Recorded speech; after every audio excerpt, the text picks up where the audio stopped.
ఎటు ఉపయోగపడదు. పూర్తిగా మీరు గ్రామీణ ప్రాంతాల్లో అయితే 3 సెంట్లు భూమి ఇవ్వండి, పేద ప్రజలకు చాలా ఉపయోగపడుతుంది.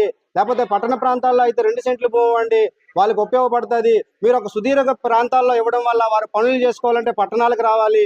కాబట్టి మీరు ఒకసారి ఆలోచించండి. నివాస యోగ్యం కానటువంటి ప్రాంతాల్లో మనం పట్టాలు ఇవ్వడం వల్ల పేద ప్రజలకు ఎటువంటి ఉపయోగం లేదని చెప్పాం, కానీ వాళ్ళు ఇచ్చారు. అది ఈరోజు ఎటువంటి ఉపయోగం లేకుండా నిరుపయోగంగా పడి ఉన్నాయి. పేద ప్రజలు మొఖాల్లో ఎవరికీ కూడా ఆనందం లేదు. ఒక విధంగా 1,80,000 రూపాయలు కేటాయించారు. ఆ 1,80,000 రూపాయలు కూడా ఈరోజు పునాదులు వేసుకోవడానికి కూడా సరిపోయినటువంటి పరిస్థితి ఉంది.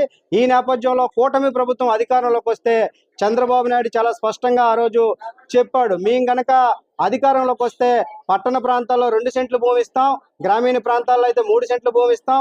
అలాగే ఇంటి నిర్మాణానికి గత ప్రభుత్వం 1,80,000 ఇవ్వడం అది వాస్తవమే, కానీ అది ఎటువంటి సరిపోయినటువంటి పరిస్థితి ఉంది. కాబట్టి మేము 4 లక్షల రూపాయలు ఇస్తామని చాలా స్పష్టంగా చంద్రబాబు నాయుడు చెప్పి 5 నెలలకు కావస్తున్న ఈరోజు ఆ హామీకైతే మేము కట్టుబడే ఉన్నాం, తప్పనిసరిగా ఇస్తామని చెప్తున్నాడు. సిపిఐగా మేము స్వాగతిస్తా ఉన్నాం. కానీ వారికి ఒక విజ్ఞాపన చేస్తా ఉన్నాం.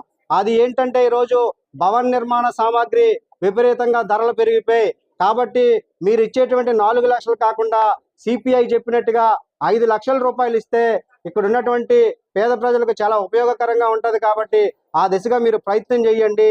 వెంటనే మీరు ఇస్తానటువంటి హామీని వెంటనే అమలు చేయండి. లేని పక్షంలో పేద ప్రజలు ఆగ్రహానికి గురికాక తప్పదు. మీరు ఇస్తామన్నటువంటి హామీని అమలు చేసేంత వరకు కూడా భారత కమ్యూనిస్ట్ పార్టీ సిపిఐ పేద ప్రజల పక్షాన అండగా నిలబడుతుంది. అది ఇచ్చేంత వరకు కూడా మీ ప్రభుత్వం మీద సమరశీల పోరాటాలకు సంసిద్ధం అవుతుందని ఈ సందర్భంగా చంద్రబాబు నాయుడు గారికి విజ్ఞాపన, హెచ్చరిక 2 కూడా చేస్తా ఉన్నామని సందర్భంగా తెలియజేస్తా ఉన్నాం.